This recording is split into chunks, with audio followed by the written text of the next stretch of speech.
So, I'm sure you're wondering what the fuck happened there. Yeah. Yeah, my light went out again. Lovely. Yeah, great. We love this.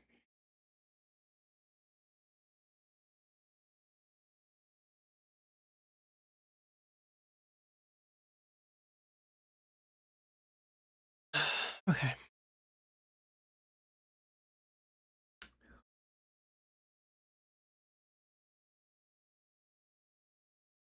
Chris, how's it going, man? How you doing?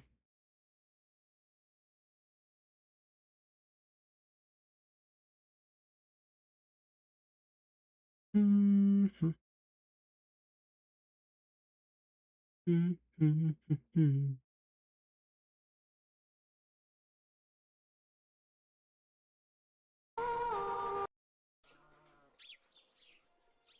I'm good. I'm good too, Chris. Thank you for asking. I'm pretty good too.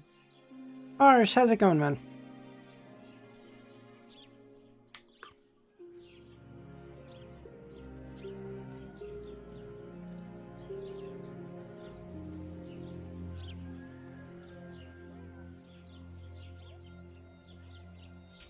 Pretty good. Good shit. Good shit.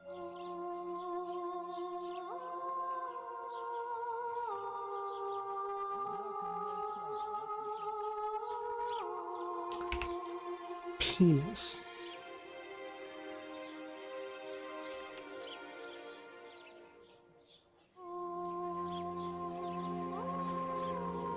Oh.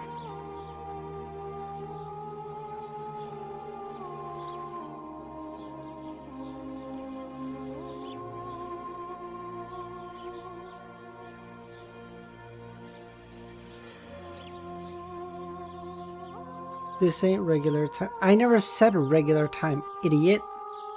I said 10 hours from 10 hours ago. Believe it or not, that puts us to... Technically, we'll start reading in about 10 minutes, so... I always start 15 minutes early, okay? This is not news to anyone. Sir...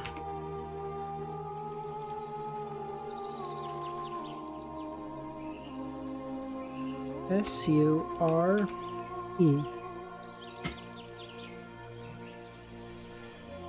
I asked Daystream at regular time? Well, this is a lot closer to regular time than Daystream, don't you think?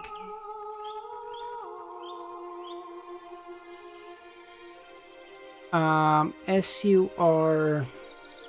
Surge. Yay.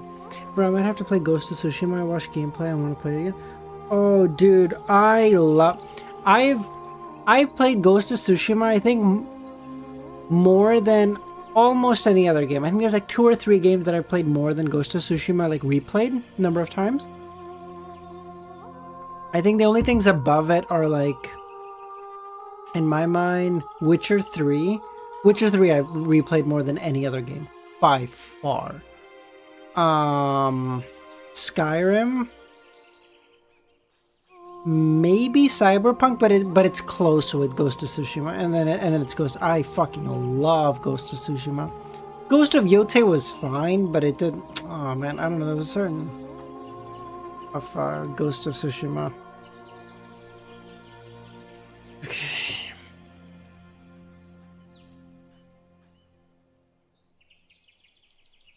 Firm, tight.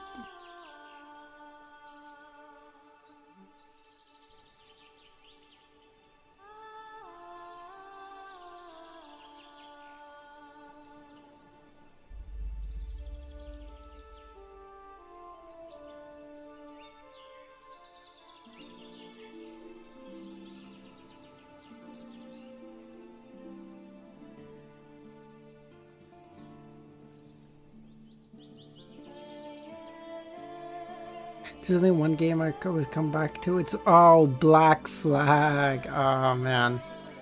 Good memories. Mold frozen? Wait. Produce, make, form, mold. Okay.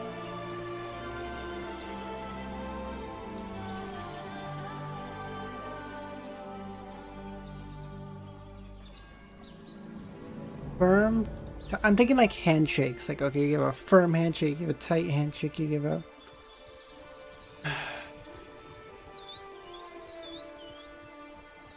Yote was good, but the story... Yeah.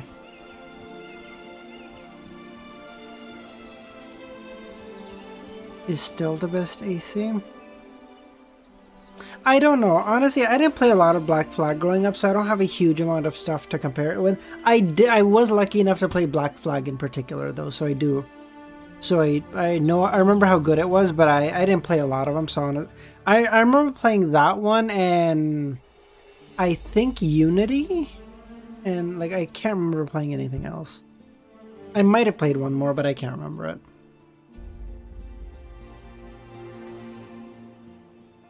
Yank fast. Dancing. Theory.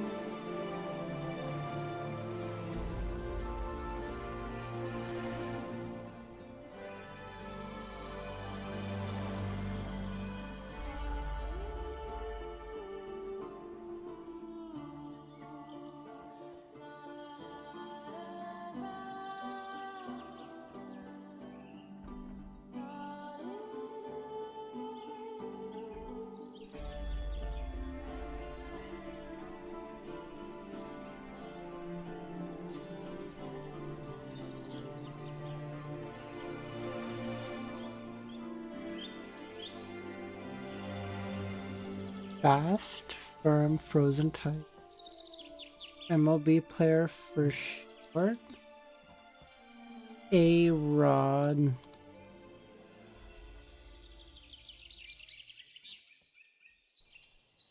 Alright, let's play a quick chess game and move along. Dude, I haven't played chess in like a couple of days. I'm about to get my ass beat.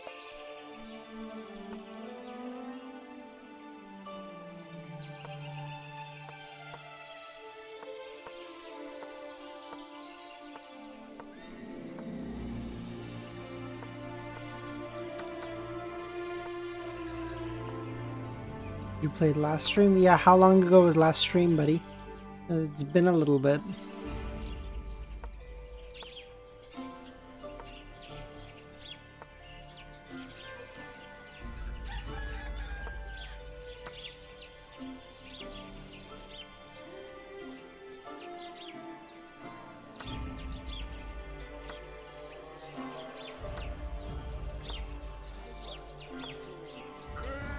Yeah, been a little bit, huh?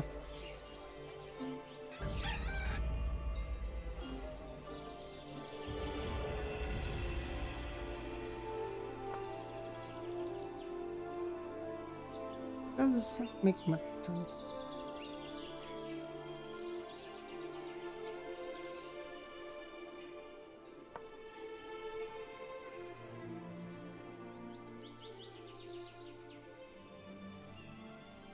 I want a Ghost of Tsushima too because we know Jin helped stop. But I think we need a break from Ghost games for a while.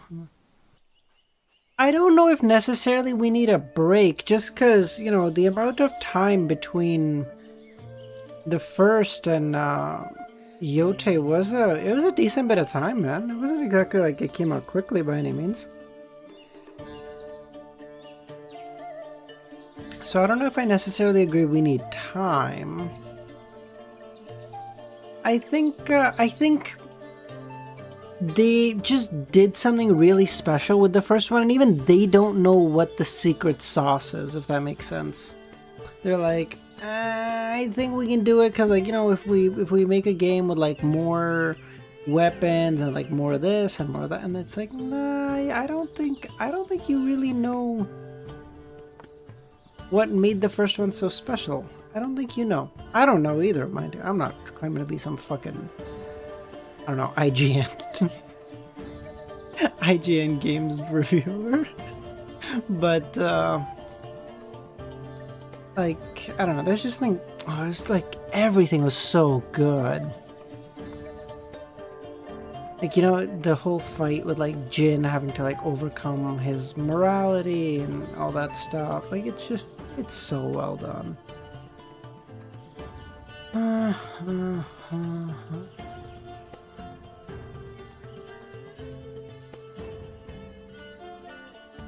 It's just so cool.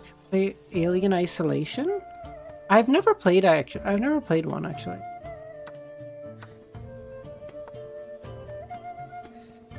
That'd be peak?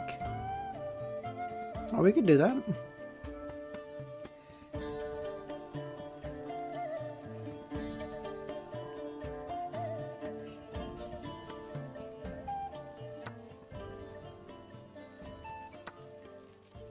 It was definitely the story.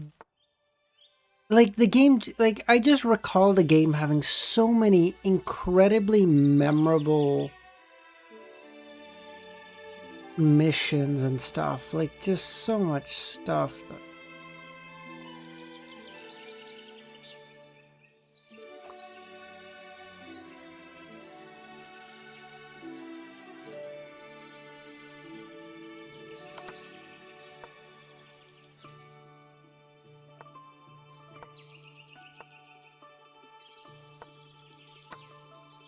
oh, if I just did up to... No, if I did up to, then he...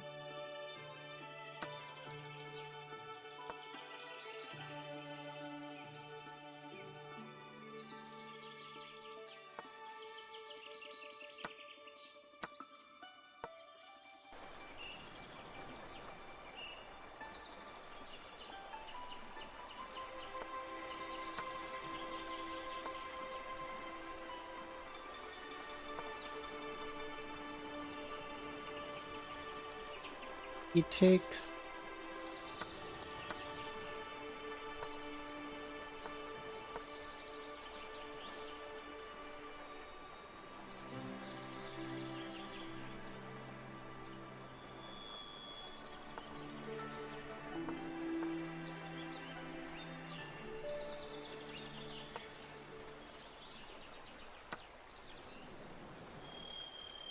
What the fuck did I just...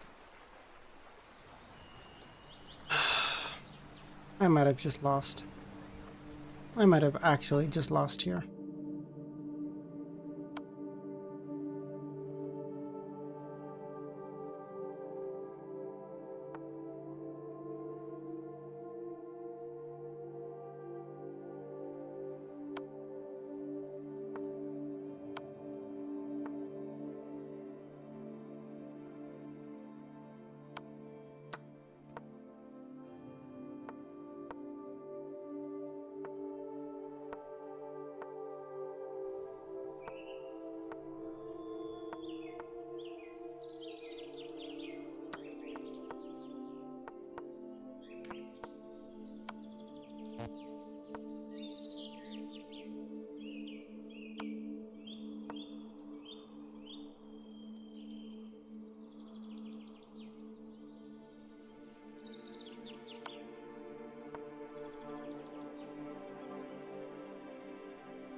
Draw. Fucking loser, dude.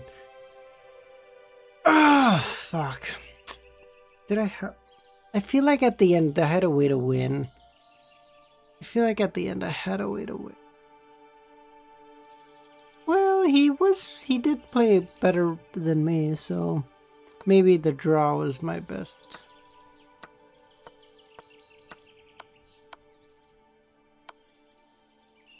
Oh no, I was fucking lost here. I like it. Okay, never mind. This worked out. Honor died on that beach. Good line.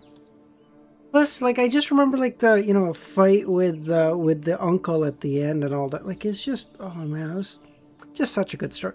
And sorry, where can I think you guys said 2:45 is an okay place to end today if I'm remembering right.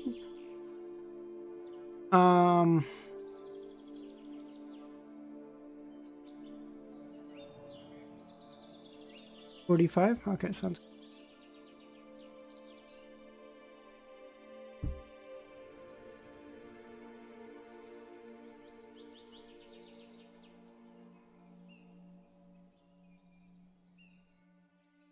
We read till 51? I don't think so, brother.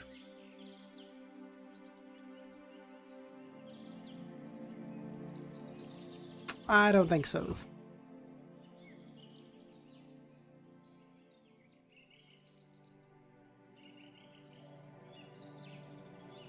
Peter, I don't think I've seen you here before, man. Thanks for popping by. How you doing?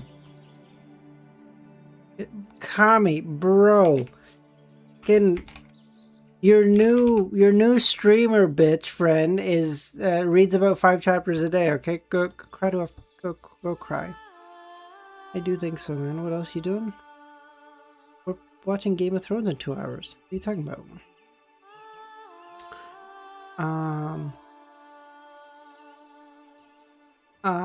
Okay. Lumen cast a contemplative gaze at Jenna, his lips forming a tight line. You lack the awareness of an assassin and the understanding that you've stepped into the realm of mysticism. Had you possessed such insight, you might not have joined mystical gatherings through Franca and procured valuable resources in the past month or two. Though they may not have rivaled the potency of my healing agent, it would have to have a proactive step instead of watching your mother's condition deteriorate. Haven't read Lord of the Mysteries? Peter, brother, let's go. Chop chop, we're reading Lord of the Mysteries now. What are you doing that's more important than Lord of the Mysteries? Nothing. We're reading it now. Let's get on it, brother. Come on. This response left Lumion at a loss. He clicked his tongue and spoke again. Exam, bro? Oh, fuck. My motherfucker could have said anything but exam, and I'm like, fucking leave it. But okay. Exam, I can't. Okay, fucking. Alright, you're one pass. Fucking. Ugh. Of course, considering your financial constraints and the weight of debts and tuition fees, even if you were to participate in these gatherings, you wouldn't be able to afford much. It would be more of an opportunity to earn money or valuable items by accepting commissions. And by then, Jenna's brother Julian arrived with a doctor and 2 nurses. The doctor glanced at Elodie with a puzzled expression and said, "I recall there was no need to resuscitate her." "You remembered incorrectly," Lumion interjected. The doctors, overwhelmed by the influx of injured patients, had his memories tangled and disoriented. Upon hearing Lumion's remark, he assumed he must have just mistaken the wrong person. Consequently, he swiftly tended to Elodie's remaining external injuries and arranged for her to be carried to a carriage, awaiting transportation to the hospital.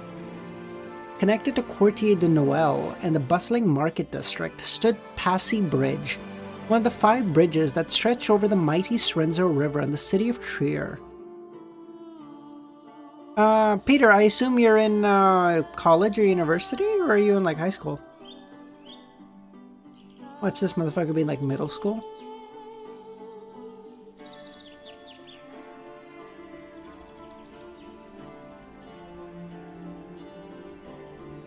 Uni?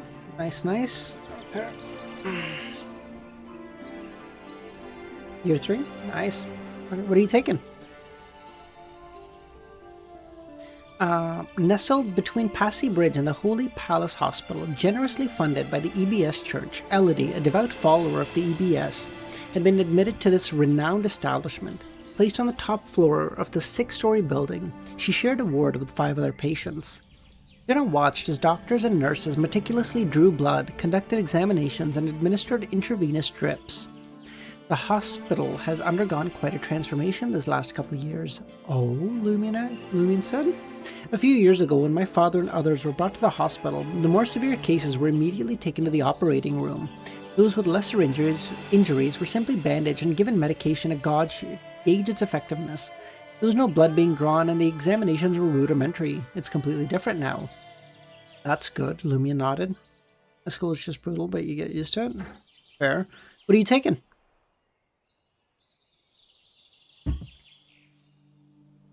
They looked more professional. As the two spoke in a hushed tone, Jenna's brother Julian diligently assisted the doctors and nurses. He answered inquiries on the patient's normal physical conditions, aided in moving IV stands, and dispatched to the pharmacy as needed. However, even after the medical professionals in their white coats concluded their tasks, he had yet to return. The doctor, overseeing Elodie's care, approached Jenna, holding a whiteboard. Is Elodie your mother? He inquired. Yes, Jenna confirmed. Your mother's condition is better than expected. It seems surgery may not be necessary at the moment. Of course, this assessment is preliminary and contingent upon the results of the tests. That's good news. On the other hand, your mother has suffered severe burns. She may need to remain hospitalized for months, perhaps 6 months, or maybe even longer. Even if she recovers, she will likely be in a weakened state for life. The church's philanthropic foundation will cover the initial 2 days of treatment. The remaining expenses will be deducted once the accident insurance from the factory is settled, but you must be prepared to bear the subsequent cost yourself. It won't be a small sum, and I must caution you not to have excessive expectations of the accident insurance. From my experience, it typically averages 3 to 5 years to gain any compensation. You must understand that our laws tend to favor factory owners and bankers. I will ensure my mother's full recovery. Jenna didn't hesitate for even a moment. Jenna had already contemplated the possibility of having to borrow money from both Franca and Lumion if she found herself in need of a substantial sum. She was willing to repay in installments later, even if it meant taking monthly or weekly payments for the treatment. She was prepared to cut back and save, reducing her previous debt payments, while also relying on her income as a part-time singer. However, this meant that her plan to remain an underground singer for just another year that she originally intended would need to be extended. The doctors briefly assessed Jenna's appearance and attire before giving her the instructions. Take this form and make a payment of 200 Vril d'Or at the payment counter on the first floor. Peter, COI is book 2 after Lord of the Mysteries. Lord of the Mysteries is book 1, COI is book 2. So to say like one is, it's just a sequel.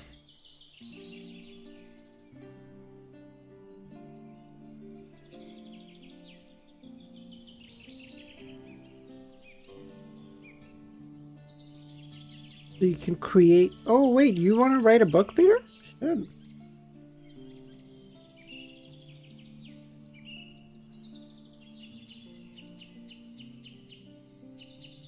Kami, you are my biggest hater for my hair. How's it looking today, brother? 200. Jenna breathed a sigh of relief, signed the form under her real name, Celia Bellow, and took it with her as she descended the stairs. On her way down, she looked at Lumion. If I ever need to borrow some money for medical expenses, I might need to borrow from you. Jenna had always been a stubborn individual with her own principles. In the past, she had worked tirelessly to earn money in various dance halls within the market district. The thought of having to borrow from Franca or asking others for help had never even crossed her mind, but for the sake of her mother, she was willing to let go of her stubbornness. Although Lumion had already squandered more than 700 Vril d'Or on himself and received an abundance from the proceeds he could from Saul de Balbry, he showed no signs of concern and said, "Okay." "I thought you might hesitate," Jenna said. "Franca mentioned that you needed a significant amount of money for something. That's for advancing and purchasing the main ingredient for Pyromaniac, but it doesn't prevent me from giving you money. As a Beyonder and a leader of the mob, even if I don't have a copay at the moment, I can get you the money you need. The simplest solution would be to have Renee sign a long-term contract with you, giving you 10,000 Vril d'Or in advance. Then 50% of your income would be deducted each day to repay the loan in installments. Once it's fully paid, the contract would be terminated." Jenna fell silent, realizing that something that had deeply troubled her was as easily resolved as this in CL's presence. Lumion smiled and smirked. "As an assassin, you shouldn't fret about medical expenses. If you aim to advance, you will need tens of thousands of Vril d'Or. You need to change your mindset. Do not hold the law in such high regard. As you just heard, these laws do not protect the poor. We must protect ourselves."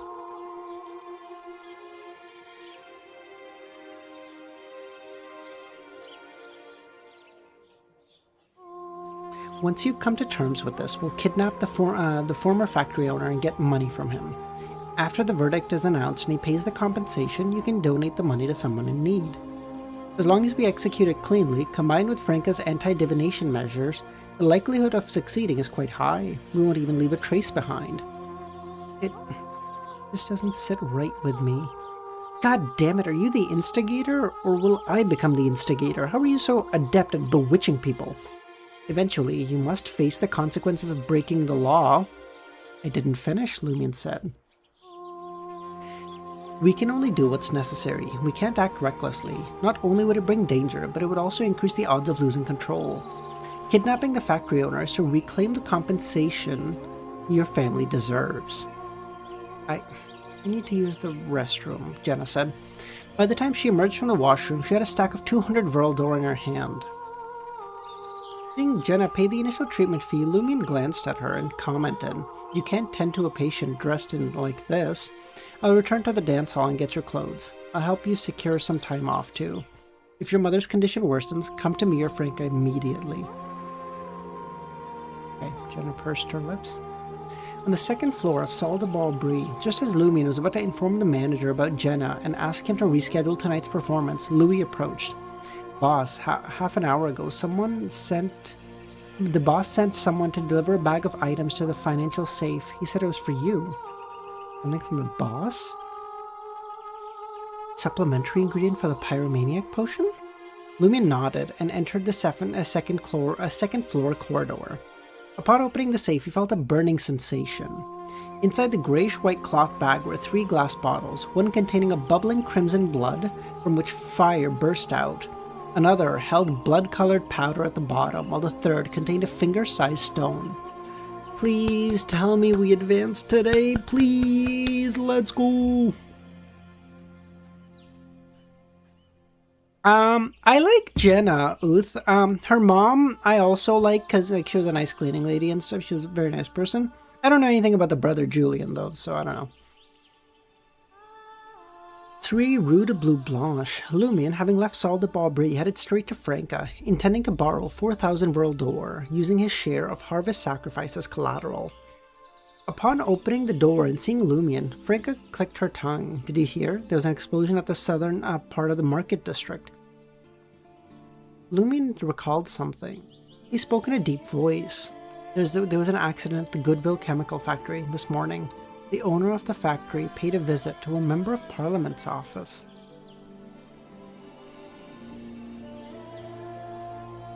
She's a nice person, Kami. What the fuck is wrong with you? God. Dick. Indomitable spirit. The indomitable human spirit, I say.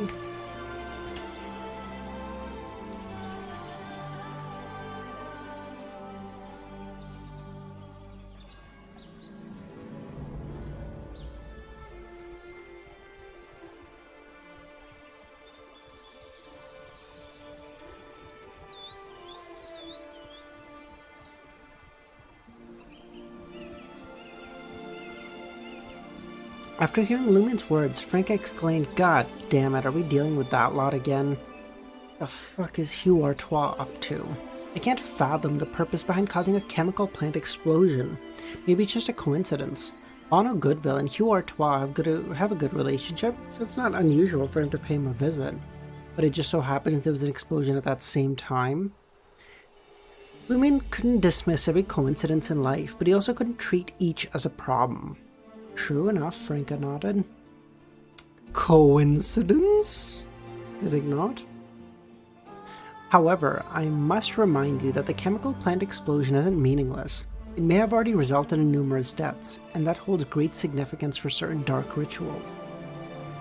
"Would this be part of a ritual?" Lumion asked. "There's no real distinction between using a knife to sacrifice someone and using a chemical plant explosion to kill someone. Your understanding of ritualistic magic is far too narrow, child. Some rituals may indeed require explosions to be effective. It is akin to the substitution spell, requiring a substitute to assume the identity to be replaced for an extended period of time. This is merely my conjecture, though," Franca said. "It doesn't necessarily mean it's true. However, we must alert official Beyonders to be vigilant for signs of a ritual and to investigate the role of a member of Parliament's office in this catastrophe." Fuck. If that bloke wasn't part of the Member of Parliament, I would have just captured him tonight, strung him up from the ceiling, and given him a thrashing. In that explosion just now, countless people died. Countless parents, spouses, siblings, and children. I wonder how many people are praying, worrying, and suffering. Like Jenna, Lumion said. What did you say? Franca asked. Jenna's mother works at the Goodwill factory. Didn't you know? How's her mother?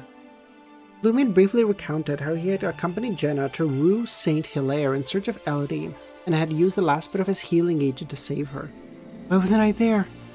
Why wasn't I there? Franca let out a sigh and expressed an anguish. You still have a chance, Lumion said. Jenna is fretting over the subsequent medical expenses. I'll go to the hospital right now. Franca's eyes lit up as she was about to dash out.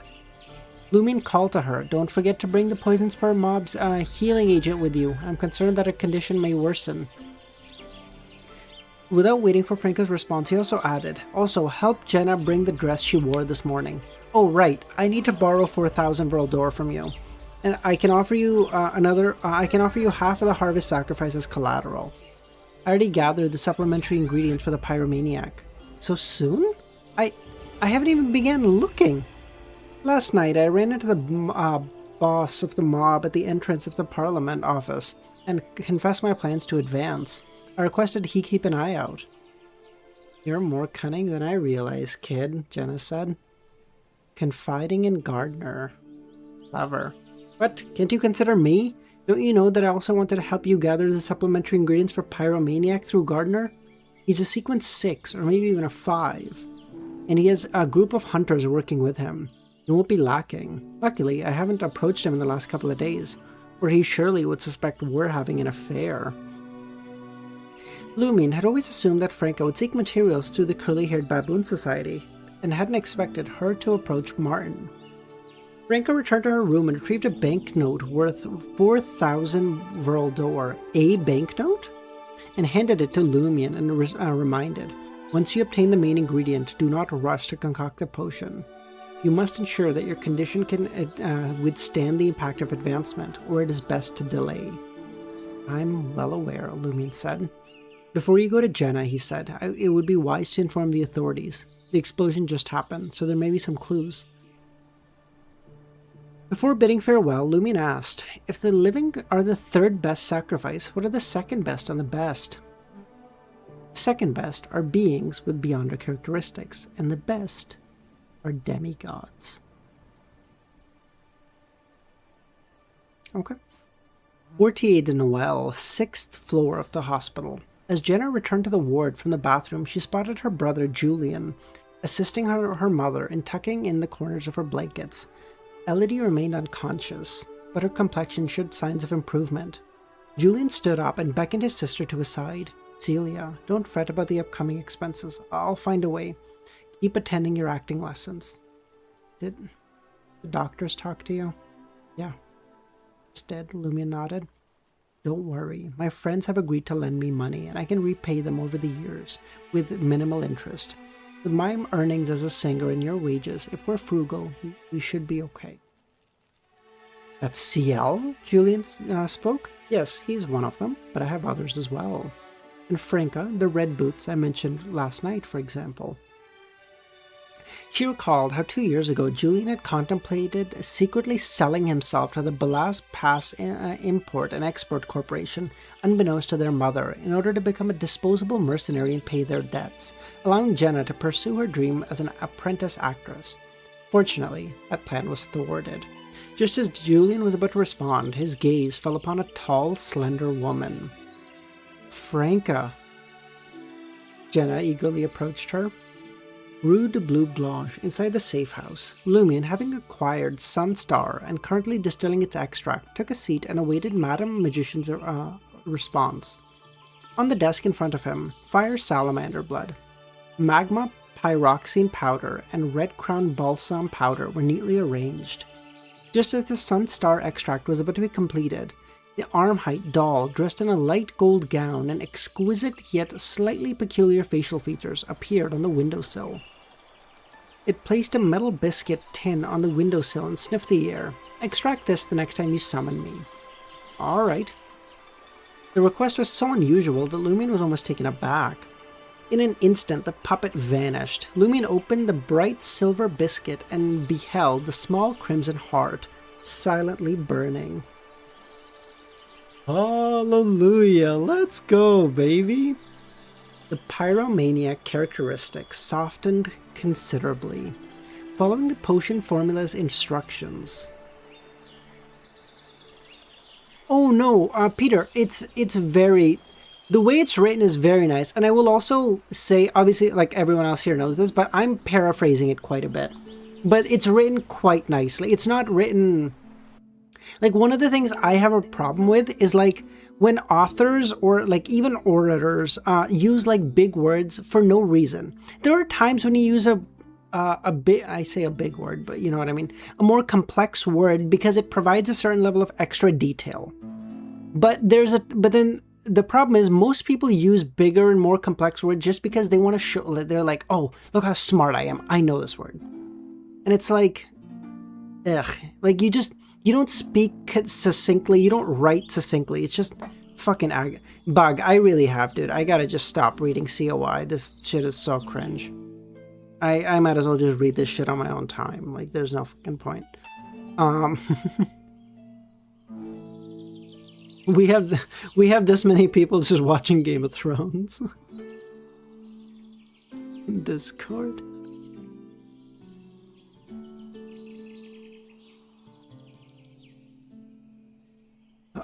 Following the potion formula's care instructions, Lumion added magma pyroxene powder, balsam powder, and sun extract into the beer mug.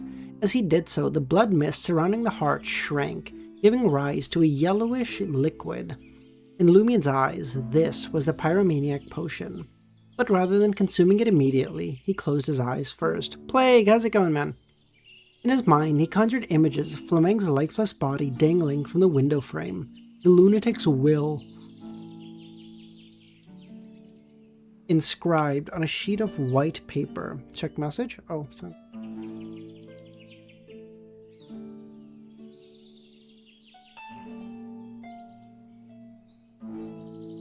You didn't send me a message.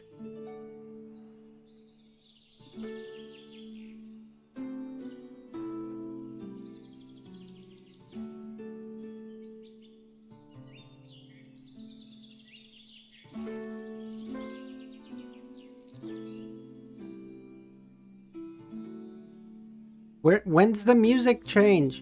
241 end? Oh, got it. Yeah, so what am I putting on, Kami? He envisioned Monsieur Roure, his body ravaged by decay, Madame Michel drowning her sorrows in drink and singing boisterously, only to ultimately meet her demise by hanging herself in the morning light. He also saw the cries that echoed through Sifflay Square.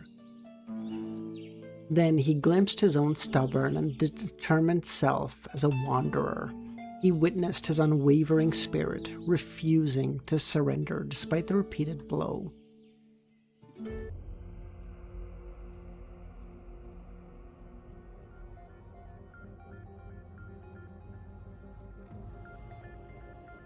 He envisioned an alternative outcome for himself. He witnessed the sorrow, anger, and powerlessness and oppression that came with pursuing hope, only to be engulfed by darkness.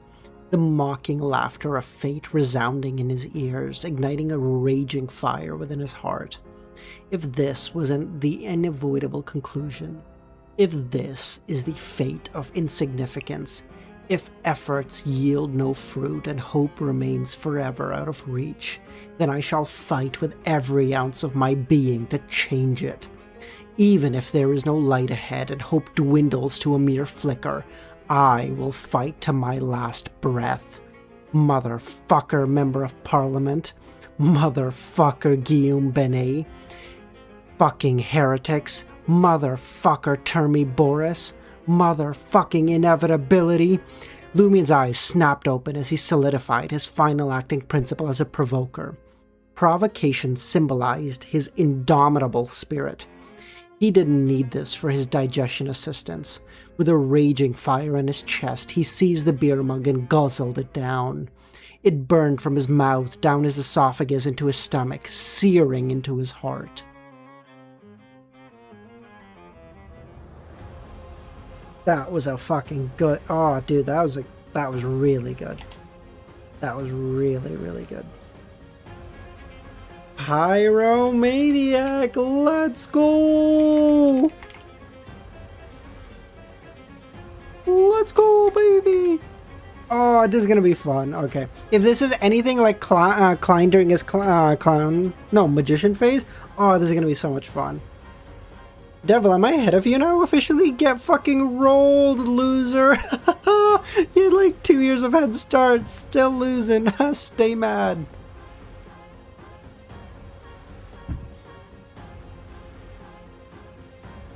$330? Okay, so I'm only like 90 chapters ahead of you. It's fine. I'll get there. Instantaneously, Lumion felt an inferno raging within him, the scorching agony searing through his body and soul, engulfing him. A sensation which was not alien to him.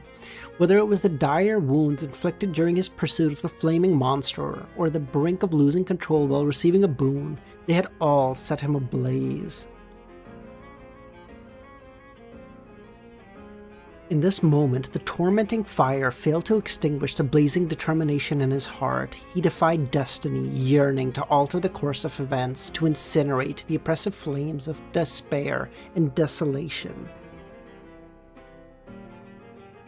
Gradually, the agony became unbearable and his body began to bend. Nevertheless, Lumion mustered all his strength to straighten his back, just as he had confronted Guillaume Benet and Termi Boris, who had unleashed a cataclysmic calamity upon Cordoue. Step by step, he lowered his body and raised it again, the scent of singed flesh filling his nostrils and the voice from infinity reverberating in his ears. A familiar, excruciating pain piercing his skull, eliciting an involuntary cry. Cracks forming on his skin and molten liquid akin to lava coursing beneath. Desperately, Lumion leaned on the desk before him, seeking support. The spot he touched promptly blackened and charred, permeating the air with a scent of burning timber. His instinctive scream was stifled and his mouth hung open. Instead of immediately uncorking the vial of grey amber perfume, he relied on the fire within to combat the anguish and the increasingly hazy thoughts welling up from within. Seconds ticked away. Lumion gritted his teeth, sensed the flames within his chest surging forth, mingling with the inferno raging within. Gradually, the manifold pain subsided, and his muddled thoughts cleared.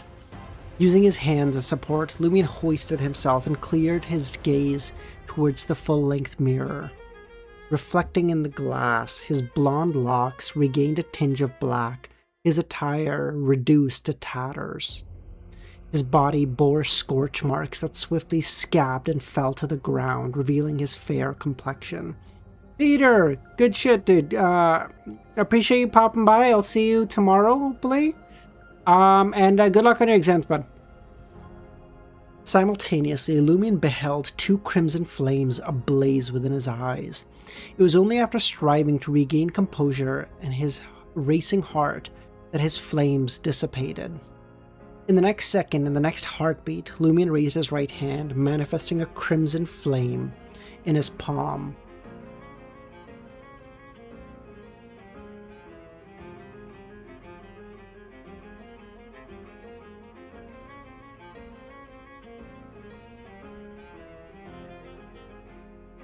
This is what Lumion feels like right now. You ready? This is what Lumion feels like.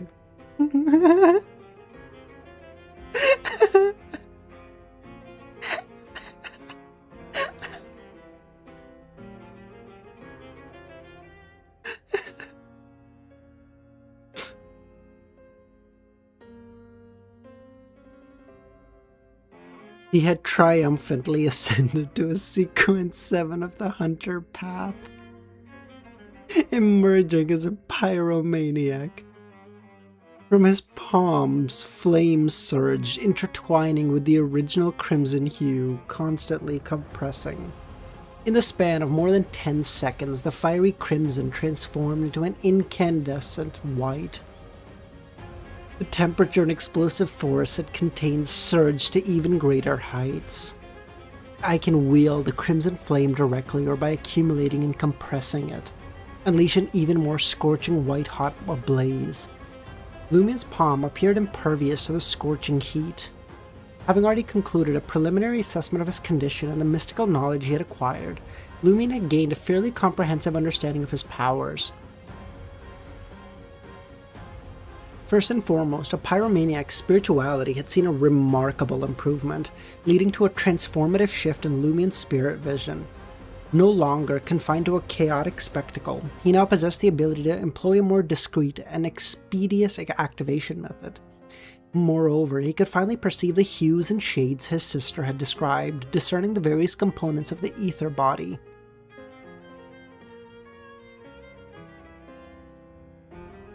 This newfound insight proved invaluable to a hunter, enabling Lumion to better grasp an adversary's physical state and target them with better precision.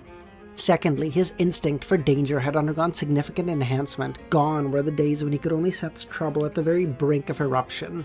Through careful observation of his surroundings and assimilation of information, Lumion could activate his intuition preemptively, consequently detecting if he was being followed and employ anti-tracking techniques more effectively. Thirdly, his command over flames had brought with it a handful of accompanying spells.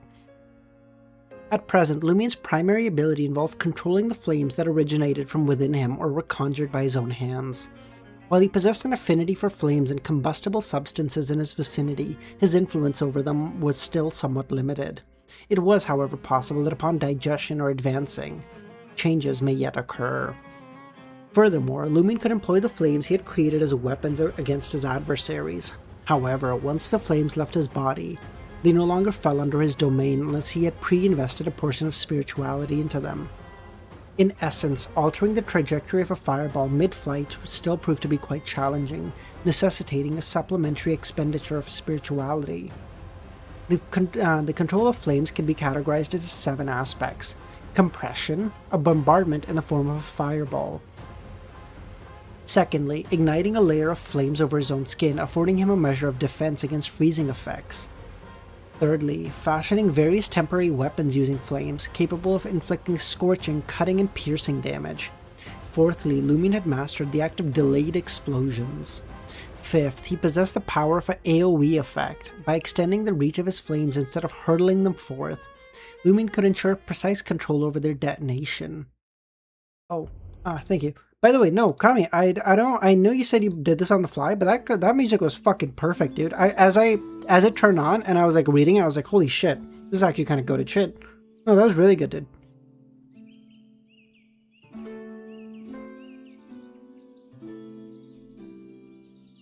Sixth, Lumion had honed the technique of fire infusion. Through close-quarter combat and forceful clash of strength, he could gradually inject flames into the opponent's body before triggering their detonation.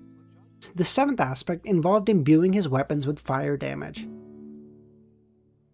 The fire-type spells Lumion had acquired were more instrumental in these aspects, leveraging certain techniques to achieve effects that could not ordinarily be produced.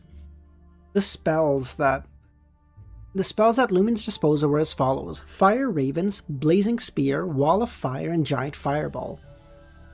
Dude, I just remembered our first introduction to Anderson using that flaming spear against like that rock giant, rock golem or whatever. Oh, that shit was so hard, dude. I think he was a Reaper, right? So he was like, bang.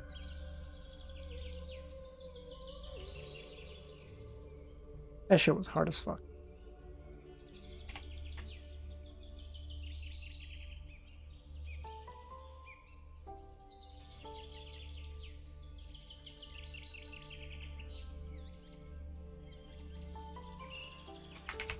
I don't know, maybe I'm making it up, but I feel like he was like standing on the spear as like transportation or some shit. I can't remember. I might be making that up though, I don't know.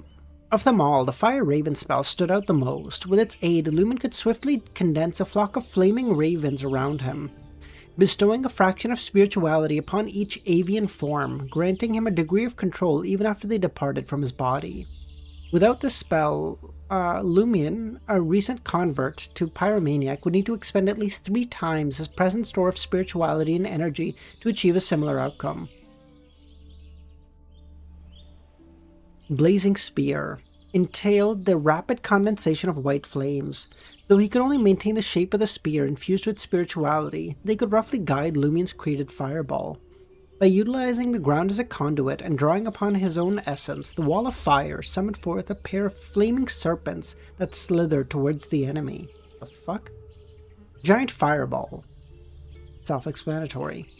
While the pyromaniac flames originated from his physical form and primarily inflicted bodily harm, they were also capable of burning a spirit body. Lumien was no longer defenseless against creatures of a soul-like nature. Additionally, the potion's modifications had bestowed upon him a body with a remarkable resistance to flames. Even if he doused himself in animal fat and subjected to the flames of a torch for half a day, the damage he would suffer would be minimal. Nevertheless, the concussive force of a fireball explosion could still harm him in a conventional manner.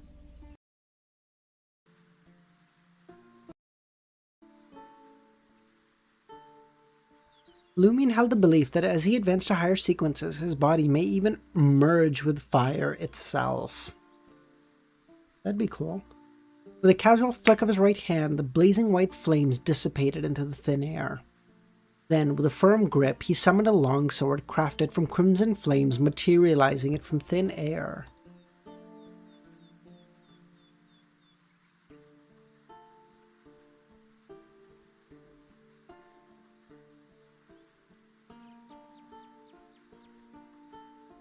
What Lumien feels like right now?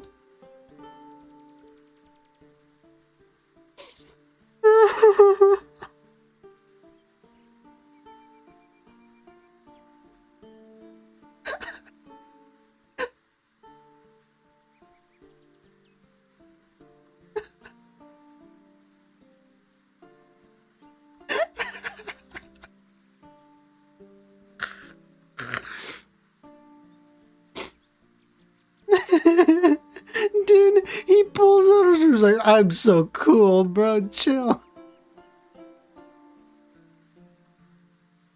Oh god. Lumien brandished the fiery blade a few times, his disappointment evident as he muttered to himself. It possesses the ability to harm the enemy, but it cannot block or parry. The flaming sword lacked a tangible form. Lumien surmised that he would need to reach a higher sequence before he could turn a weapon corporeal. To do Peter as Lumien? Yeah, I can't afford to do that right now, Plague. But that would be a funny idea. He dismissed the flaming longsword and drew Hedzy's dagger. As his fingers caressed the dagger's surface, a fiery blaze emerged. Lumien tightened his grip on the hilt and executed a few thrusts. He observed the rapid dissipation of the red sparks in the air. Just tell Trent. Oh my god, do you think I could?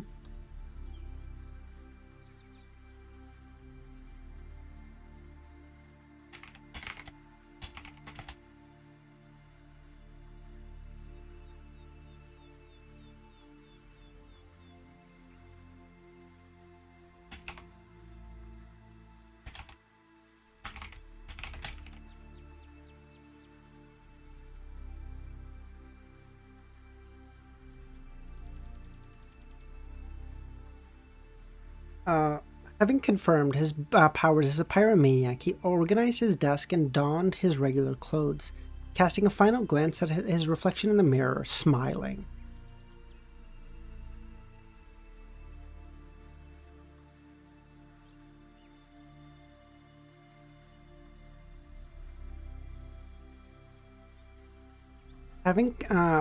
He placed the blue cap on his head, turned his heel, and strode out the door.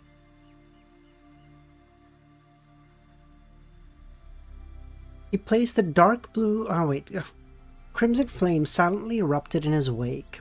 On Avenue de Marche, outside the khaki-colored four-story building that housed the Member of Parliament's office, Lumien once again found himself seated amongst the destitute at the alley opposite, quietly observing the steady flow of people entering and exiting the targeted establishment. In the wake of the explosion at the chemical factory, countless workers had tragically lost their lives, leaving many more injured. The entire city of Trier was abuzz with news reporters flocking to the scene. As a result, Hugh Artois' office remained aglow with gas-powered wall lamps, and as his staff tirelessly attended to visitors with varied intentions. The Member of Parliament had yet to return, and his entourage naturally remained within the building. Leaning against the wall of the street, Lumion observed the comings and goings of the Member of Parliament's office. He yearned to ignite a fire. He yearned to incinerate the despicable scoundrel responsible for spreading disease.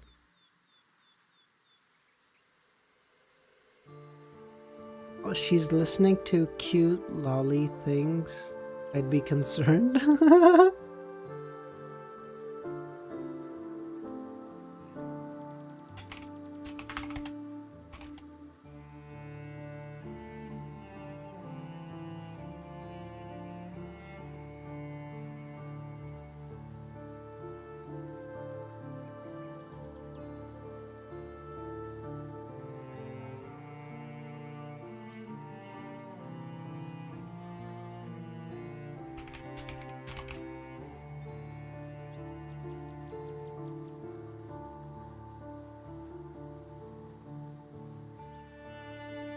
He was also fully aware of the dire consequences that awaited him.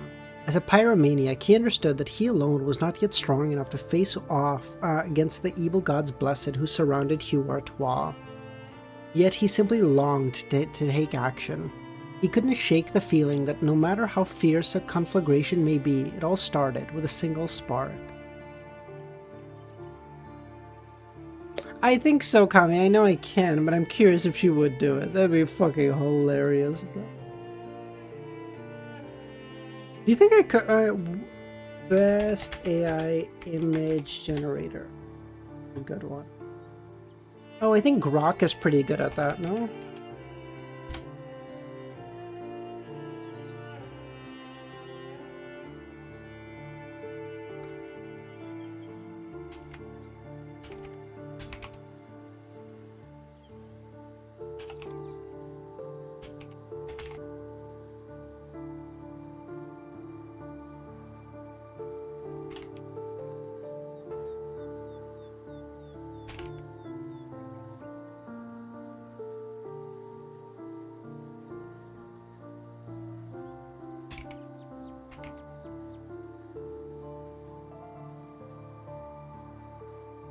Sal, how's it going, man? Hold on, dude. If Grok can do this, that'd be so... I would still love it if Transparent could actually make that for me, because I think that would be so fucking funny. I think that would be the funniest shit in the universe. Please. But I'm curious if Grok can give me a decent image, too. Holy shit. Okay, give me 2 minutes. It's thinking. It's gonna take a minute. Let's just keep reading. Okay. Oh, dude, that would be so fucking good.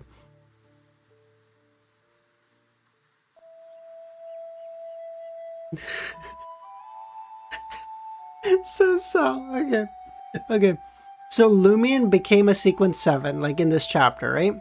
And so he becomes a sequence 7, and he pulls out a sword of like a flame, and he's like, oh wow, like, oh wait, okay, yeah, no, okay, wait, yeah, let me not tell. Okay, it would be so much. Okay, yeah, fuck it, no, never mind, don't tell him. Yeah, no, let's not. Okay, if this works out, then I'll just show him the image. If it doesn't, then I'll tell him. Okay, dude, oh, that'd be so fucking funny.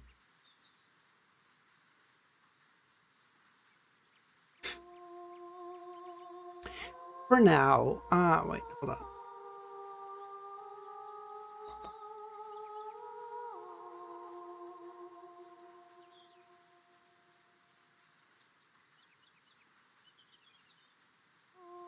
Grant said since he used Grok, she'll draw... What?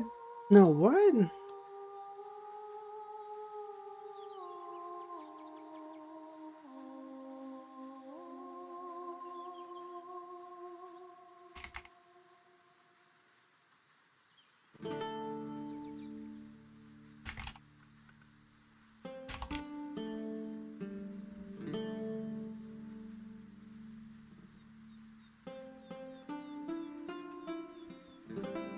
Oh, this is so cringe. Never mind. This is so ass.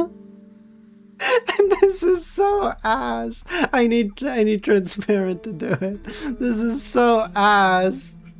Bro, this is so ass. So basically, okay, the joke was, so Lumion pulls out the fucking sword, right? And he's like, oh wow, I'm so fucking cool. And I was like, bro, this is what fucking Lumion looks like, bro. Like, calm your ass down, bro.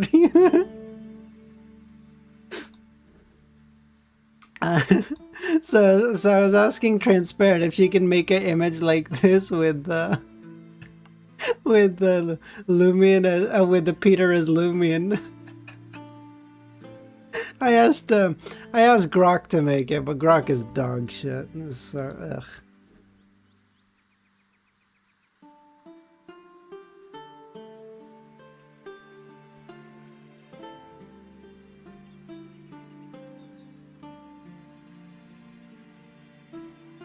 Oh man, yeah, Lumion the Discord mod. Like, what the like, this is what this is what Grok came out, but that's just dog shit.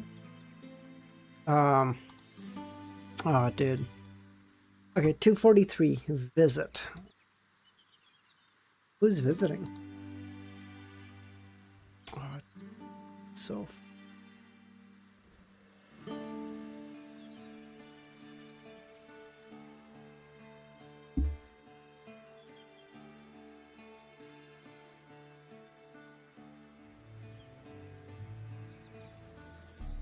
Lumion's fury did not mean he would lose his composure to just disguise himself and sneak into a member of Parliament's office, where he would find the fellow who dared to spit casually and incinerate him. It wasn't a ridiculous scheme, but without enough data, without taking such a risk, would easily turn into a suicide. First and foremost, Lumion had no knowledge of the number or strings of heretics present in the office. He also had no idea how many protectors Bureau 8 of the churches had he assigned to the Member of Parliament. Furthermore, he lacked precise details about the target's whereabouts or situation. Could do a chapter, sounds good.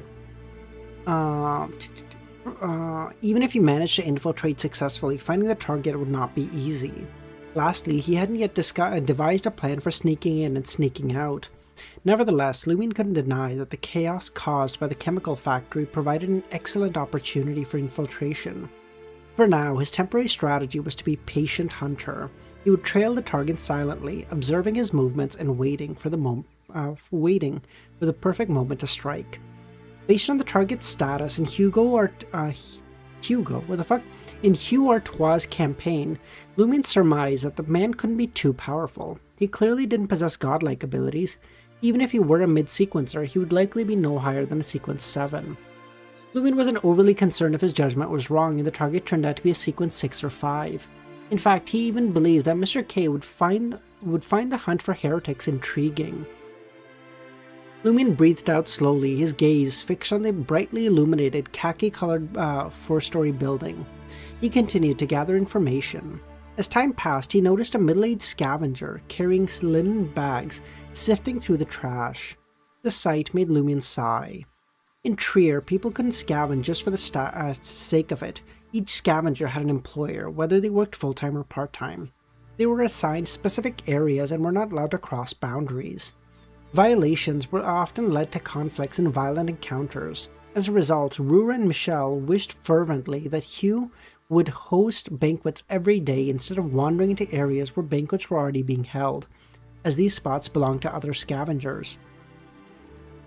The difference between full-time and part-time scavengers lay in their employment terms. Full-times received a monthly salary from their employers, and the employers owned all the trash they collected.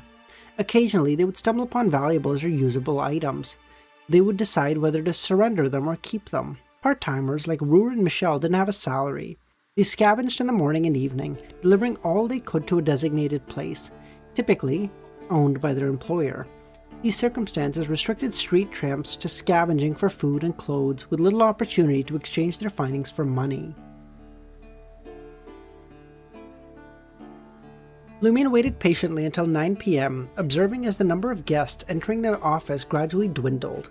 People stepped onto the balconies for a smoke or a brief respite. Just then his eyes widened. Standing on the second floor room, there was the man, the thin, pale man. dressed in a blue shirt, black vest, and somber suit.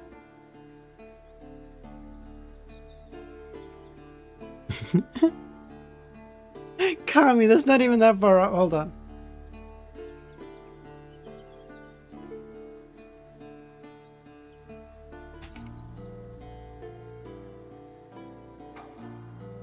Okay. And there's a video. Oh, I'm not gonna be able to find it. Just don't. Fuck. I'm not gonna be able to find it. There's such a fucking funny. There's such a funny reel that you reminded me of. Let me see if I can find it. Give me 1 second.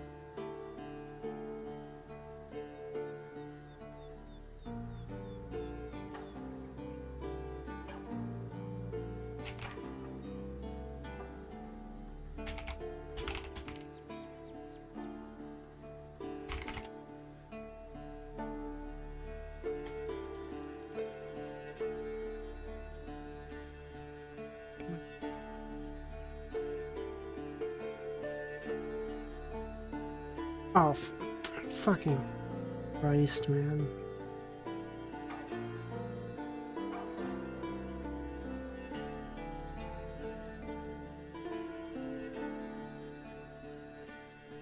I freaking fine.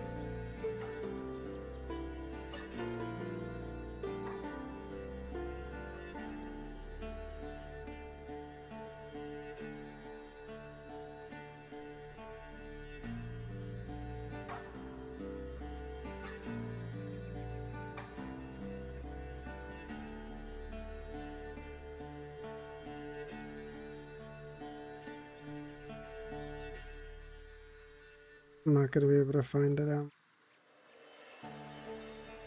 I'm not gonna.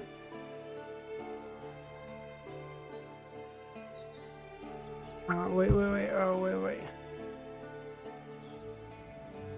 Well, maybe.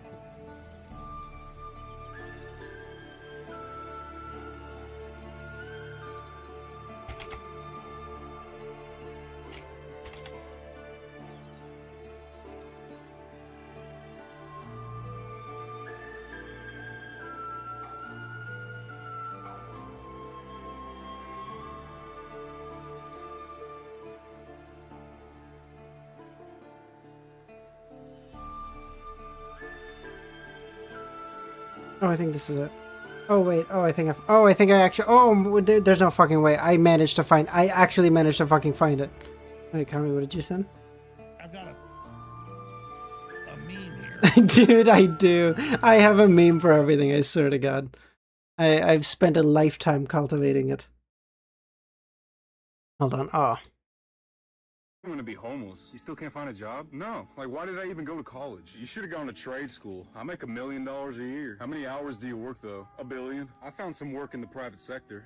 What does that mean? I pick up dog shit for $15 an hour. I mean, as desperate as I'm getting, I would do that. Can you get me a job? Depends. Do you have any experience? Picking up shit? How hard could it be? Hey, man.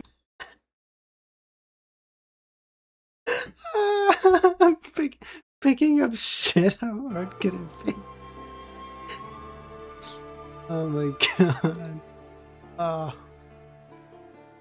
That's so fucking funny.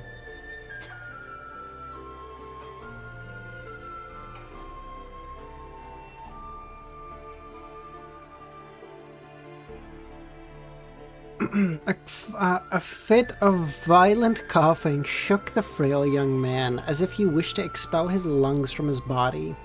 Finally, he hacked up another gob of thick phlegm. He pulled out a handkerchief, spat the phlegm into it, wrapped it, and tucked it away in his pocket. Not discarding it carelessly, Lumine's eyes narrowed. He knows that his phlegm can transmit disease. As more people flocked to the balconies, Lumine swiftly identified their faces. The Member of Parliament, Hugh Artois from the Market District, occupied the room on the top floor. The red-haired woman resided on the same floor beside him.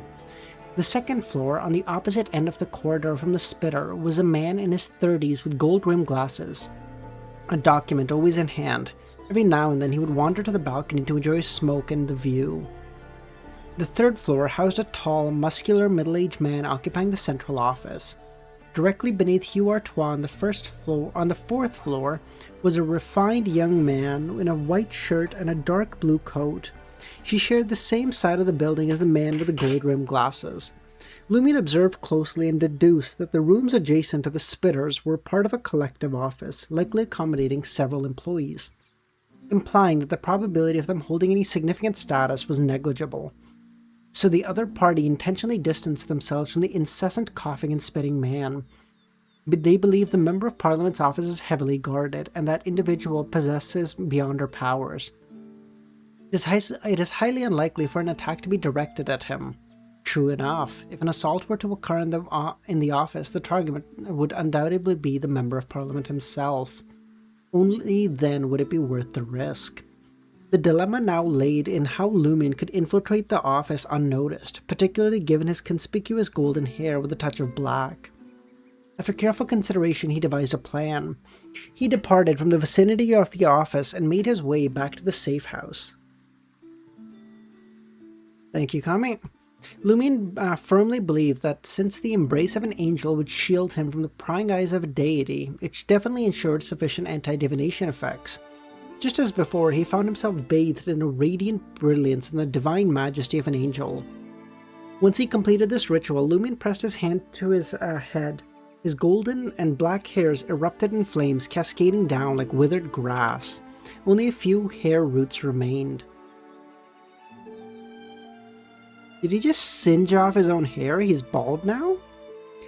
Putting on his trusty dark blue cap, he concealed his features behind the mystery-prying glasses. With his appearance, Lumion left Rue de Bleu Blanche and ventured towards Avenue de Marche. There, he located a clothing store and didn't specialize in cheap garments. What am I putting on? Thank you, Kami. Ooh, walls closing in. Are we killing the man? Here? Now? Let's go? Hold on? Let him cook? Bro, I actually gotta stop reading COI. What the fuck do we mean? There's 5 people here. I gotta stop reading COI for real.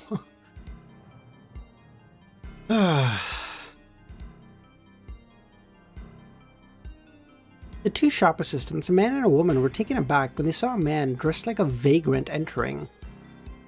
In a panicked tone, Lumion explained, "I encountered a perverted thief who stole my clothes and trousers. I had no choice but to purchase this from a beggar."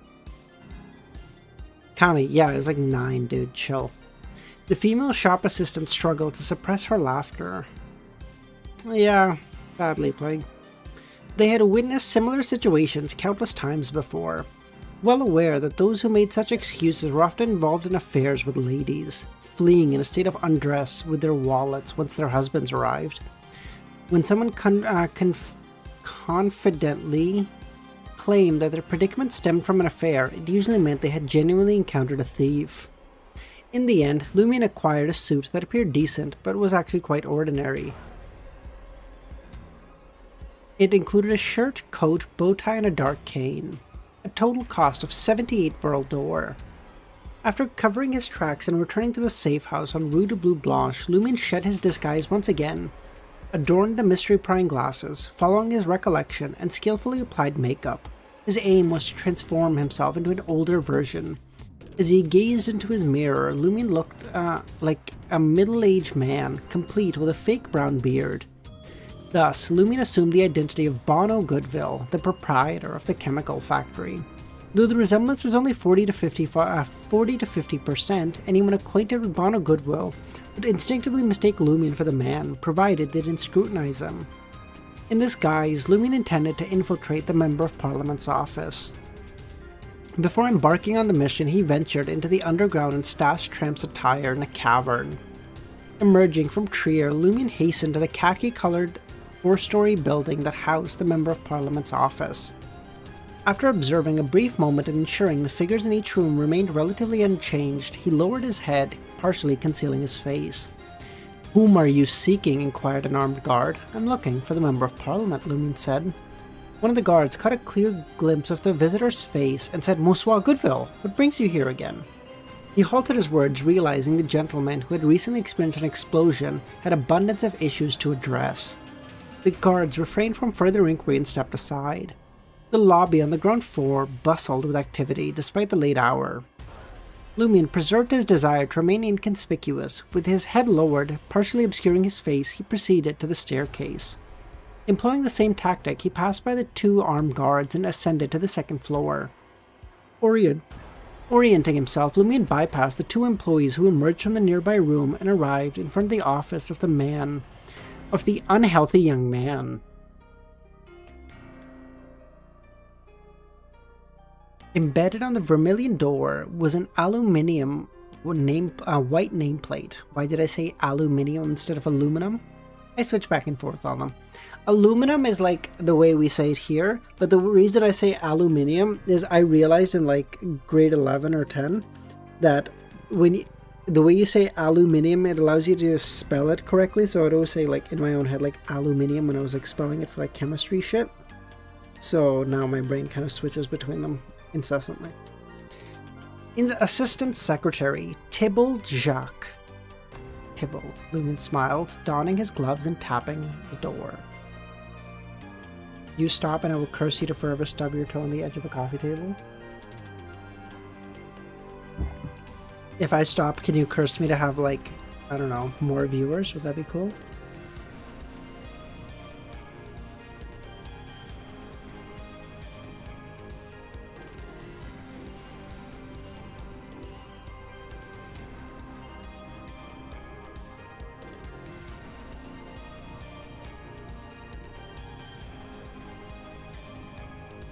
Red and black. Oh, we're playing roulette! Always bet on black, baby! Statistically, you'll win 50% of the time.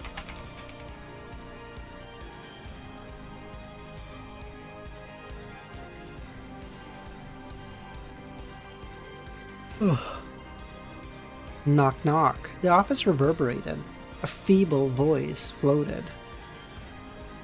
Come in, please. Lumion turned the doorknob and pushed open the vibrant vermilion door. Before him stood a frail, gaunt young man. Dressed in a blue shirt, black waistcoat, and somber suit, he stood by the expansive desk. As Tybalt recognized the visitor to be Bono Goodville, a chuckle escaped. Don't fret, decay is inevitable. It afflicts humans and organizations alike. Once the decay sets in, all sorts of troubles will arise.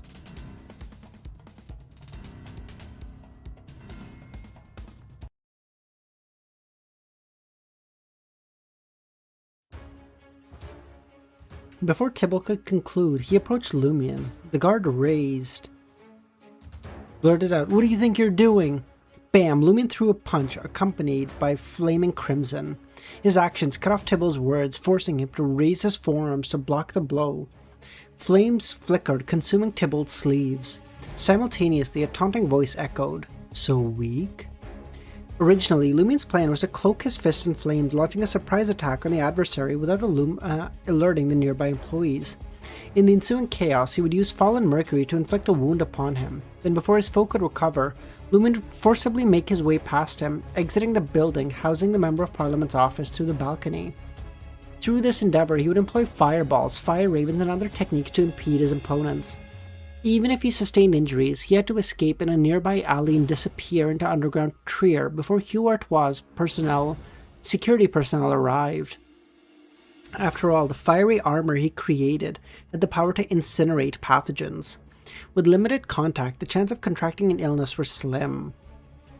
If worse came to worst, even if something did manage to slip through, the symptoms would be mild enough for Lumion to endure until 6 in the morning. If worse came to worst, he could borrow half a canister of healing agent from Franca. Even Ruhr, a scavenger with his advanced age, succumbed to illness only an hour or two after being exposed. Lumion believed it would be less of a problem for him. Of course, the condition was that the phlegm represented one of Tybalt's more potent methods. He couldn't concoct a highly virulent disease that triggered symptoms within a minute or two.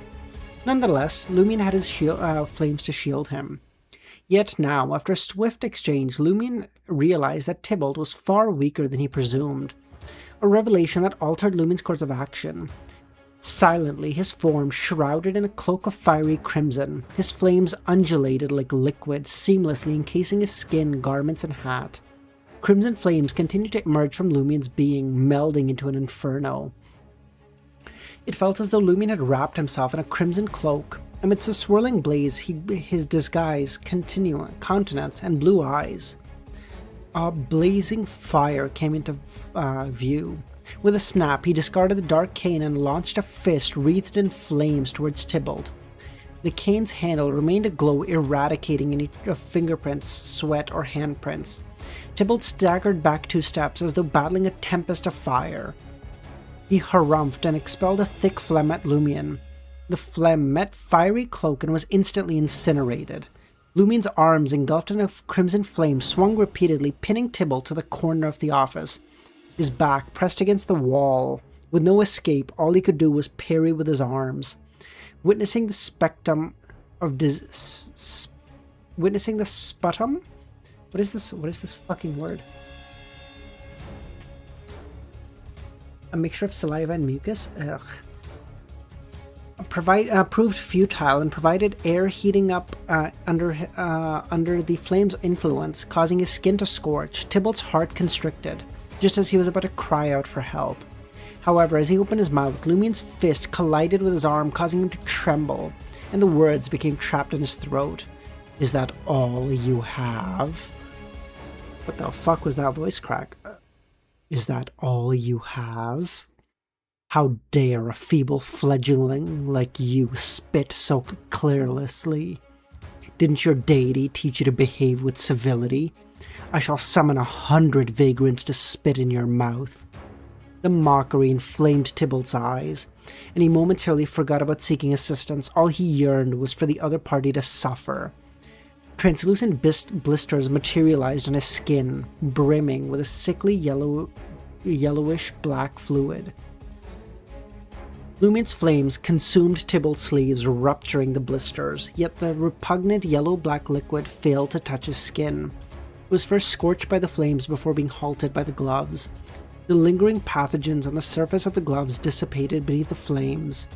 Amidst the relentless but non-lethal strikes, the blisters burst of their own accord with increasingly sweltering environment. The faint yellowish-black sizzled and evaporated, however, forming an almost imperceptible mist, but the mist was either consumed by the flame or melted by the soaring temperature. In that moment, Tybalt, battered, regained his consciousness from provocation, opened his mouth and cried. Higher temperature gases and dissipating flames infiltrated Tybalt's mouth as Lumion's fist connected. Feeling grand, are we? Enjoying ourselves? When you spat without a care, did you even consider that it would lead to your own death? Taking your death is no different than slaughtering a chicken. Lumion's eyes locked onto Tybalt, witnessing despair. He didn't relent. With fists ablaze with flames, he unleashed another relentless onslaught of strikes. He had no intention of evading Tybalt's feeble attempts at defense. Each blow found its mark. With a subdued thud, Lumion halted and withdrew his hands. Tybalt remained motionless against the wall, eyes vacant. The flames enveloping Lumion's form dissipated like a receding river. Without sparing Tybalt a glance, Lumion stooped to retrieve his cane, took Mr. K's finger and pressed it against the wall. Having done so, Lumion removed his top hat and placed it upon his chest, bowing to Tybalt. He then strode past his lifeless, statue-like prey and ventured into the balcony, concealed by the shadows. He pressed against the wall and effortlessly leapt to the side of the building. Only then did the occupants upstairs sense something amiss. Several people rushed in, peering into the outside world. Lumion had already vanished. Simultaneously, a muffled sound emanated Tybalt's body. Boom! This is what I was thinking. He was like infusing him with the flames or whatever. In an instant, he erupted from within, crimson flames splattering flesh and internal organs in every direction. Fire infusion. Tybalt had teetered on the precipice of death prior to Lumion's departure. His organs and brains had been consumed by the injected flames. What ensued was the annihilation of his spirit body. There were 3 reasons why Lumion had a change of heart at the last moment. Firstly, utilizing the Mansuri ghost could potentially impact Tybalt's family. If possible, it was preferable to avoid such measures. Secondly, he could utilize the implosion to create a gruesome scenage of carnage strewn with blood and flesh. Coupled with Mr. K's fingerprint, it would pinpoint the investigators to the direction of the Aurora Order. Thirdly, by utilizing flame infusion, he could delay the explosion and dismantle Tybalt's spirit body, minimizing the efficacy of the evil god's blessed's investigation through spirit channeling. Okay, that IQ boost that comes with this is actually kind of crazy. That's clever. Before long, Aaron, how's it going, man? Before long, a group of 6 or 7 individuals arrived at Tybalt's door. What greeted their eyes with scattered flesh, fragments, and internal organs. Who could have done this, Hugh said. In his mind, the murder of Tybalt and the macabre aftermath served as a chilling warning, of his own impending demise. After all, who would go to such lengths for a secretary? The lady beside shot Hugh a glance. Based on the evidence, it appears the perpetrator is a pyromaniac, or even more formidable, given Tybalt's capability. He should have been dispatched within seconds, but the assailant deliberately prolonged the act. It seemed the goal of the scene, it bears the hallmark of those lunatics from the Aurora Order. Why would they target me? I cannot say, the lady said. What has Tybalt been involved in recently? The red-haired lady asked, the secretary with gold-rimmed glasses.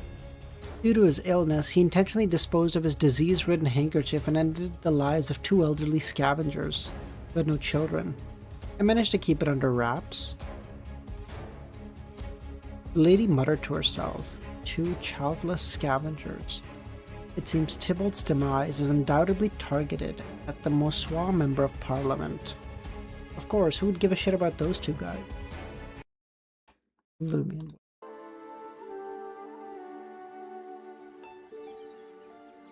Last chapter for the day. Speech.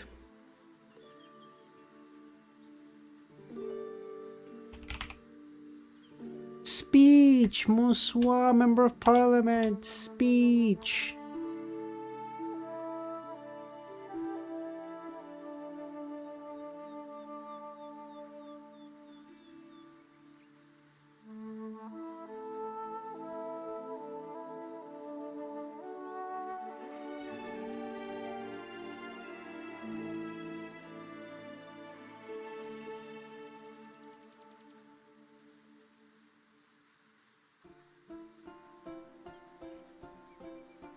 There's a Wolverine game coming out in August? What's this?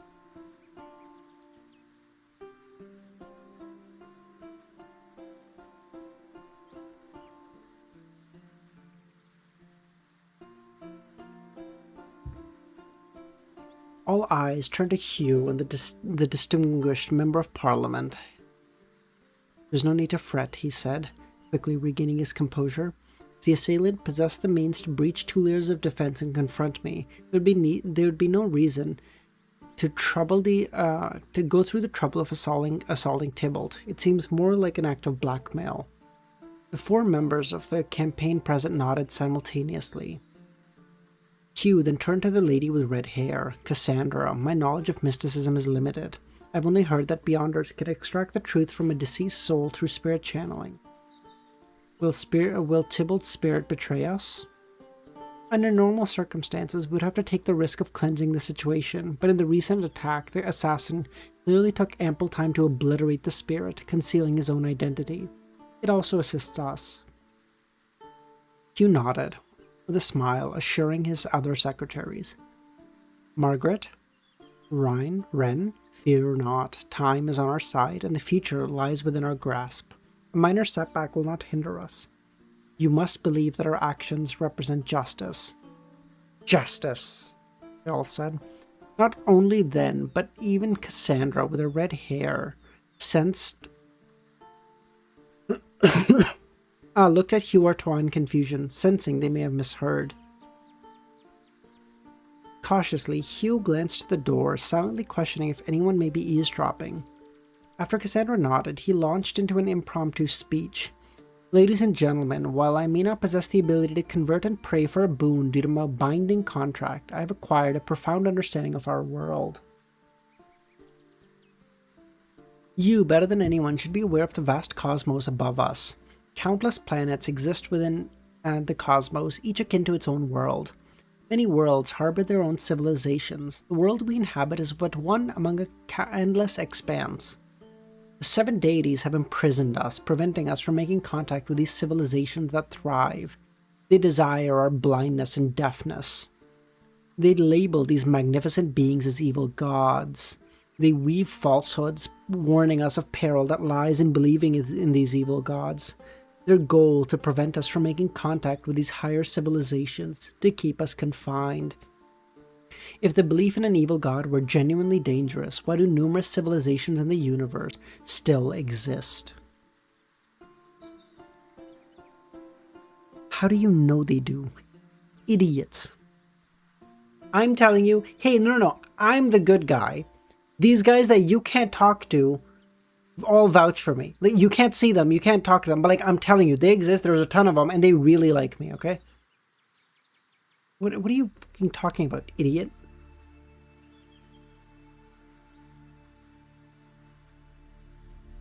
They are afraid. If these mighty entities were to descend upon our world, they alone would face destruction. Only the saints, angels, and fanatics who follow them would be affected. For most people, it would merely be a shift in faith devoid of peril. Believing in one of the 7 deities is deemed fate, but believing in others is not. We can no longer remain captive to the 7 deities. We must venture forth into the future of mankind and the course of civilization. From the mere fact that boons can be obtained, these great beings are mightier than our gods. They bestow protection and willingness to offer their powers. Their benevolence is boundless. In the days to come, when we navigate the universe and reflect upon our journeys, you will come to comprehend that our cause is one of justice. In this process, death is inevitable, yet those who perish are deserving. They are either aged, feeble, or unlucky, or destined to meet such a fate. Their blame does not lie with us. How fucking lucky, eh? Oh, you died? You were unlucky. This is like the equivalent of like, imagine like your boss gets like a shit ton of resumes for like a job he's hiring for. He splits them into 2 stacks, throws away one of the stacks, and he's like, I don't want to work with unlucky people. Bro, they were only unlucky because you made them. You could have just looked at them. What do you mean? They only died because you made them go through this shit. What do you mean? You made them unlucky. Fuck you. Furthermore, they only constitute a minority. We cannot impede the majority from seeking refuge with higher civilizations. Ladies and gentlemen, sacrifices are inherent to any cause. As long as we steadily believe in our actions are driven by justice and persist, the future shall be ours. In a decade's time, humanity shall secure a ticket to join the circle of the cosmic civilization. We shall no longer be barbarians. Cassandra and Rhine and the rest were all dumbfounded. Who was the true believer of the evil god? Each had their own reasons for following different evil gods, and deep down they all knew they had veered onto the wrong path. Nevertheless, they had already set foot on this journey and had no choice but to press forward. Thus, they either used faith as a facade to gradually reshape their understanding or completely surrendering themselves. Yet Hugh, someone who wasn't a believer and hadn't received any favor or assimilation, managed to speak with such astonishing, captivating words. The 4 members of the campaign were taken aback, realizing the sense behind Hugh's words. After a few moments, Cassandra exhaled slowly. An exceptional speech, Monsieur. In the future, when you choose your faith, I can recommend one for you. Oh? Among the boons bestowed by that individual, one is called Order. Have Order?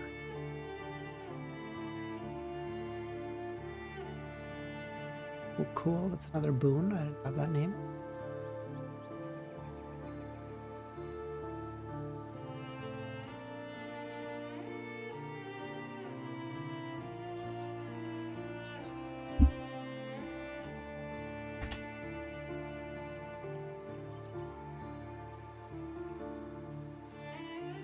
Do not be disheartened by Tybalt's demise. We shall remain steadfast in our plan. Yes. In the depths of underground Trier, Lumion took a detour and returned to the quarry cave. Swiftly, he shed his clothes and shoes, removing the wig and the beard that concealed his appearance. Once he changed back into his ragged tramp attire and adorned a dark blue cap, a semi-translucent crimson fire ravens materialized around him. Ravens darted out, alighting upon the cane, the shirt, the bow tie, the wig, and the other objects. Lumion turned his back, proceeded towards the exit of underground Trier, flames surging in his wake. Around midnight, in the depths of the EBS Inquisition beneath the cathedral, Angolme de Francois, engrossed and pursuing the investigation, heard a knock. "Please come in," he said. Valentine, powdered hair and face adorned with subtle makeup, entered the room. He had been occupied with the thoughts of Cordu this entire time. Upon learning of survivors appearing in the Trier region, he had submitted an application and transferred to this post. His wife and child had long yearned for the bustling city of Trier, so they were eager to move here.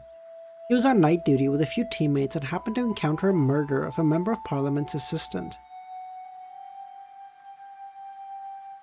"Deacon, why didn't we investigate Hugh Artois?" Valentine said. "While most members of the Aurora Order may be crazy, they possess an uncanny ability to detect heretics. Although not everyone they target as a believer of an evil god, at least 70% are. Considering the information we've gathered, we can reasonably conclude that Tybalt, who met his demise, was a heretic and wielded the power of decay. We cannot allow such a highly suspicious individual to continue serving a member of Parliament. Investigating him is not only a responsibility but to the people of the Market District, but also to Hugh Artois himself. If we find no evidence of wrongdoing, we can assist him in purging the heretics around him. Perhaps you are unaware, but every member of Parliament has signed a contract with the two churches and received a notarized contract. In this contract, they pledge their faith, display their abilities, and associated sources. The two churches promise not to restrict their personal freedoms of any member or their key staff without substantial and compelling evidence. This is to safeguard the authority of the National Convention. According to the contract, Hugh believes fervently in the mighty, eternal blazing sun and is not a beyonder. Hence, you may question him and his core staff, but that is the extent of it. Why is there such a contract? Valentine said. It is a byproduct of the past coup d'etat, a change that accompanied the course of history, Angolme said. Praise the sun, Valentine said. Praise the sun, Angolme returned. Quartier de Noël, the hospital. Jenna sat upon a small stool.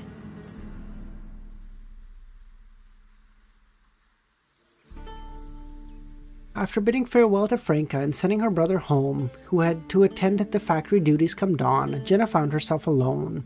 The theater had yet to resume its acting training, as its plans were underway to auction it, along with the motel at the police headquarters. However, the recent explosion at the chemical factory had slowed things down. Suddenly, Elodie stirred and Jenna startled awake. Elodie's gaze mirrored the face of her daughter as she smiled. I thought I was about to see your father. How are my injuries? They're not bad, Jenna said, overjoyed to see her witness her mother awaken. Good fucking lord. Look, no surgery's required either. Elodie heaved a sigh of relief and nodded. Still recovering from her coma, her mind and body weren't yet in a prime state, but after a brief exchange, she drifted back to slumber. Jenna clasped her mother's hand and beheld the contentment that graced the wrinkled, gray-haired countenance beneath the gentle illumination. After observing for a while, she glanced upwards and caught sight of the first ray of dawn, painting the sky with light. Lightbringer!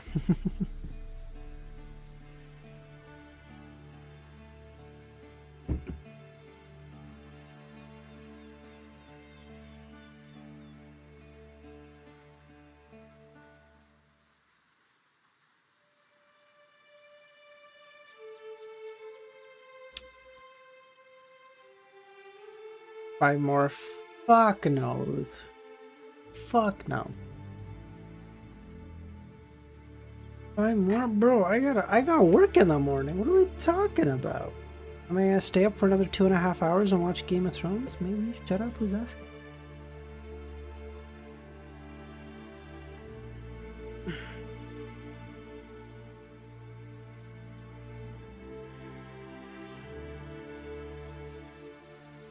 No, Romero is. He is.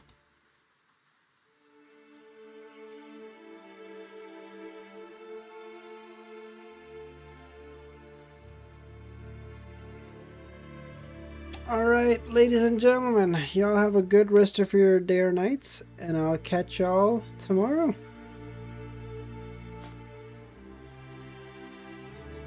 I guess.